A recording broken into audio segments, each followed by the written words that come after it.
Shalom Bapak Ibu semua. Saat ini kita ada di khotbah minggu bersama Boksu Willy. Dan tema khotbah minggu ini adalah damai sejahtera bagi kamu. Yohanes 14 ayat 27 firman Tuhan berkata, damai sejahtera kutinggalkan bagimu. Damai sejahteraku kuberikan kepadamu. Dan apa yang kuberikan tidak seperti yang diberikan oleh dunia kepadamu. Janganlah gelisah dan gentar hatimu. Bapak Ibu semua, bicara damai sejahtera, kita akan mulai dari satu pertanyaan. Apa mungkin orang hidup dalam damai sejahtera di tengah dunia yang penuh dengan gejolak ini? Secara akal manusia, hal itu tidak mungkin lah. Akan tetapi bagi setiap orang yang percaya kepada Kristus, hidup di dalam damai sejahtera itu bukanlah perkara yang mustahil. Sebab ada tertulis di Markus 9 ayat 23, tidak ada yang mustahil bagi orang yang percaya. Katakan amin. Mengapa? Karena ketika seseorang percaya dan menerima Kristus sebagai Tuhan dan Juru Selamat, maka secara otomatis ia juga menerima Sang Raja Damai. Damai sejahtera yang sejati hanya kita rasakan dan alami oleh mereka yang telah diperdamaikan dengan Bapa di surga melalui kelahiran baru di dalam Yesus Kristus. Dan damai sejahtera yang diterimanya adalah damai sejahtera yang jauh melampaui segala akal. Katakan amin. Nah saudara, apa itu damai sejahtera? Damai sejahtera adalah salah satu berkat rohani yang Tuhan sediakan bagi orang percaya. Sebagaimana dikatakannya, damai sejahtera yang kutinggalkan bagimu.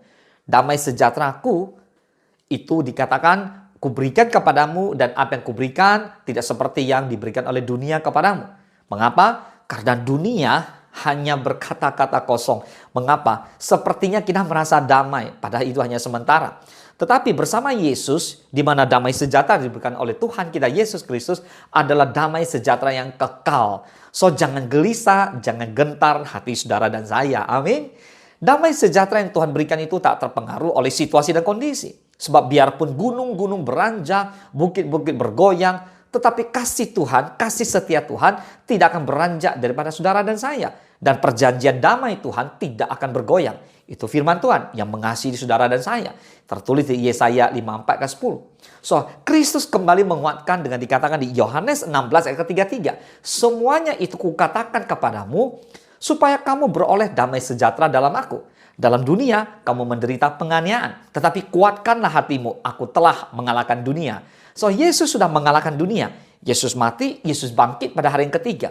Yesus menang atas maut, Yesus sudah kalahkan dosa. So, saudara, kalau Yesus sudah mengalahkan dunia, maka saudara, Yesus menang, saudara dan saya sudah pasti menang. Jadi sesulit apapun situasinya, iblis tidak dapat mengambil berkat Tuhan. Mengapa? Karena jika kita tetap tinggal di dalam Kristus dan di dalam firman Tuhan, maka saudara kita dalam perlindungan Allah yang maha sempurna. Amin. Jadi kunci untuk mengalami damai sejahtera di segala keadaan adalah tetap berpegang teguh pada firman Tuhan. Artinya tetap hidup di dalam kebenaran firman Tuhan. Yesaya 26 ayat ketiga berkata, yang hatinya teguh kujagai dengan damai sejahtera. Sebab kepadamu lah ia percaya. So artinya orang hidup dalam kebenaran firman Tuhan adalah taat melakukan firman Tuhan. Artinya Tuhan akan menjagai saudara dan saya dengan damai sejahtera. Karena itu, milikilah persekutuan yang karib dengan Tuhan setiap hari. Amin. Berdoa, memuji, dan menyembah Tuhan. Lalu taatlah melakukan firman Tuhan setiap waktu. Tuhan menjanjikan damai sejahtera kepada kita, saudara, akan mengalir seperti sungai yang gak pernah kering kok. Jika kita taat melakukan perintahnya, seperti tertulis di Yesaya 48 ayat 18, ada amin. So kita lihat, setiap orang merindukan damai sejahtera. Baik itu dalam keluarga, pekerjaan, gereja, dan terutama dalam hati. Namun seringkali dunia hanya bisa menawarkan damai yang sementara kan. Nah sedangkan Tuhan Yesus memberikan sebuah damai yang lebih dalam, lebih kekal, lebih sejahtera dan lebih abadi dan lebih sejati. Amin. Nah berikut kita akan bahas tentang 4 arti damai sejahtera yang sejati yang dimaksud oleh Tuhan yang Tuhan berikan buat saudara dan saya. Yang pertama, damai sejahtera adalah pemberian dari Kristus. Nah saudara, Yohanes 14 ayat 27 menunjukkan bahwa damai itu berasal dari Tuhan. Bukan hasil usaha manusia semata. Damai ini bukan tergantung situasi. Tetapi tinggal di hati saudara dan saya karena kehadiran daripada Roh Kudus. Puji Tuhan, katakan amin. So sekarang kita punya Roh Kudus. Maka Roh Kuduslah yang menuntun kita. Puji Tuhan. Karena Roh Kudus adalah Roh penolong yang dikirimkan oleh Bapa kepada saudara dan saya yang mau hidup di dalam Kristus. Amin. Yang kedua, damai sejahtera melampaui pengertian. Nah, Filipi 4 ayat ke-6 dan ke-7 dikatakan, janganlah hendaknya kamu khawatir tentang apapun juga, tetapi nyatakanlah dalam segala hal keinginanmu kepada Allah dalam doa dan permohonan dengan ucapan syukur. Damai sejahtera Allah yang melampaui segala akal akan memelihara hati dan pikiranmu dalam Kristus Yesus. Itu artinya gini, damai sejahtera Allah itu melampaui segala akal. Akal manusia kita terbatas untuk menjangkau begitu luar biasanya Tuhan. Makanya kita bisa lihat mengapa di tengah badai hidup kita bisa bertahan karena ada damai Tuhan. Kita tahu bahwa di tengah goncangan ada pertolongan Tuhan. Itulah damai sejahtera yang Tuhan berikan. Kita bisa lihat waktu Yesus tidur dalam perahu bersama murid-murid. Kita waktu itu badai melanda, kita bisa tahu bahwa bagaimana Yesus tidur. Murid-murid sibuk menenangkan badai tapi nggak mampu. Tapi Yesus begitu bangun, apa yang Yesus lakukan? Yesus menghardik badai, maka menjadi teduh sekali. Mereka semua kebingungan. Mereka sampai bertanya, siapakah orang ini? Sampai badai, sampai laut pun tunduk kepada Yesus. Wah, itu luar biasa. Makanya Yesus adalah raja daripada damai. Yesus adalah raja damai yang memberikan saudara dan saya damai sejahtera. Amin. Yang ketiga, damai sejahtera menjadi saksi bagi dunia. Kolose 3:15 dikatakan, hendaklah damai sejahtera Kristus memerintah dalam hatimu. Karena untuk itulah kamu telah dipanggil menjadi satu tubuh. Dan bersyukurlah. Amin. Bapak Ibu semua, Kolose 3:15 tertulis, hendaklah damai sejahtera Kristus memerintah dalam hatimu. Artinya gini, serahkan hidup kita kepada Tuhan. Izinkan Tuhan Allah Roh Kudus yang menuntun kita. Jangan kita mengendalikan kita sendiri. Bila Roh Kudus dengan firman-Nya mengendalikan kita. Berpikir seperti Kristus. Berkata seperti Kristus. Melakukan atau bertindak seperti Kristus. Ketika jemaat hidup dalam damai, saudara. Ketika saudara dan saya hidup dalam damai, maka dunia melihat kuasa Allah yang nyata. Jangan sedikit-sedikit ribut dengan orang, berantem dengan orang. Saudara, mana damai yang saudara katakan itu? Damai juga menjadi dasar kesatuan dalam tubuh Kristus. Amin. Banyak hamba Tuhan begitu sulit untuk bersatu di dalam sebuah pelayanan. Mengapa? Karena masing-masing egois.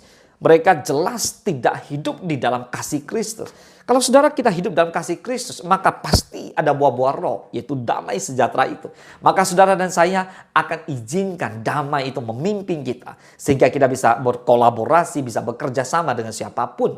Dan yang keempat adalah cara memelihara damai sejahtera dalam hidup. Di Mazmur 119 ayat 165 dikatakan, besarlah ketentraman pada orang-orang yang mencintai Taurat-Mu.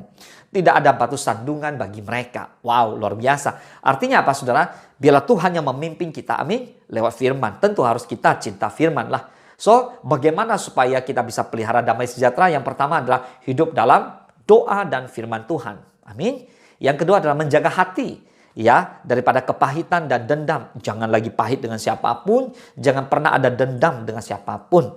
Dan yang terakhir adalah mengampuni sesama kita. Saudara, tugas kita mengampuni. Mengapa? Karena Yesus sudah terlebih dahulu mengampuni saudara dan saya yang berdosa. Nah saudara, jadi kalau Yesus saja mengampuni kita, tugas kita mengampuni orang-orang yang bersalah kepada kita. Dan kita hiduplah dalam kasih Tuhan. Amin. Nah saudara, sebagai penutup saya mau sampaikan bahwa damai sejahtera bukan sekedar ketenangan pikiran. Tetapi bukti nyata bahwa Kristus hadir dan memerintah dalam kehidupan saudara dan saya. Mari kita minta dan hiduplah dalam damai sejahtera Allah. Supaya bukan hanya kita yang diberkati, tapi juga orang-orang di sekitar kita yang merasakan damai Kristus melalui hidup kita. Mari saya mengajak Bapak Ibu semua untuk kita tundukkan kepala dan kita berdoa. Yuk kita minta sekali lagi bila damai sejahtera yang sudah Tuhan berikan nyata dan kita alami sama-sama. Tenangkan bisa hati, lalu kita bisa tenangkan pikiran. Kalaupun ada goncangan, ada badai dalam kehidupan, kita tidak khawatir. Mengapa? Karena Tuhan penuhi dengan kasih dan sukacita. Amin. Mari kita bersatu dalam doa. Bapa, terima kasih. Bila damai sejahtera Tuhan Kau berikan buat setiap kami. Sehingga kami ada damai. Hidup di dalam Kristus ada ketenangan. Oh, ada sukacita. Sehingga kami menghadapi goncangan badai sekalipun kami tetap tenang. Karena Yesus yang menenangkan badai. Bapa, terima kasih. Urapi hamba-Mu, urapi setiap hamba-hamba Tuhan, anak-anak Tuhan yang mengikuti khotbah minggu ini secara online. Biarlah damai sejahtera bagi mereka semua. Mereka adalah anak-anak Tuhan yang diberkati, yang dipakai Tuhan dengan luar biasa. Sekalipun bumi bergoncang, sekalipun keadaan tidak baik, tapi Tuhan memberikan damai yang terbaik. Sehingga kami hidup dalam firman, hidup dalam janji Tuhan, hidup dalam berkat Allah yang baik, yang melimpah. Terima kasih Tuhan, terpujilah nama Tuhan hanya di dalam nama Tuhan Yesus Kristus. Kami berdoa dan bersyukur, haleluya, amin. Selamat hari Minggu, Tuhan Yesus memberkati.